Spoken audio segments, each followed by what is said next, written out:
Good morning everyone. Ganda ng panahon. Mainit. Is maaraw, mahangin, at ang sobrang maaliwalas. Kaya nga lang ang lamig.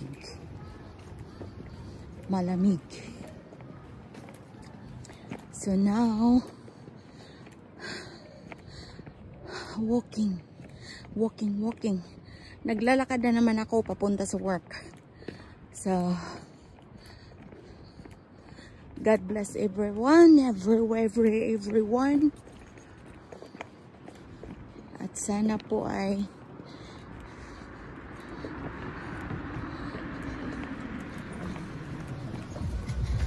nasa magandang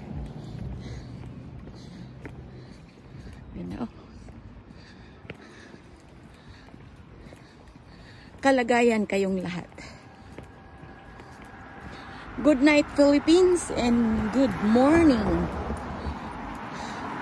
Good high noon Canada. Bye.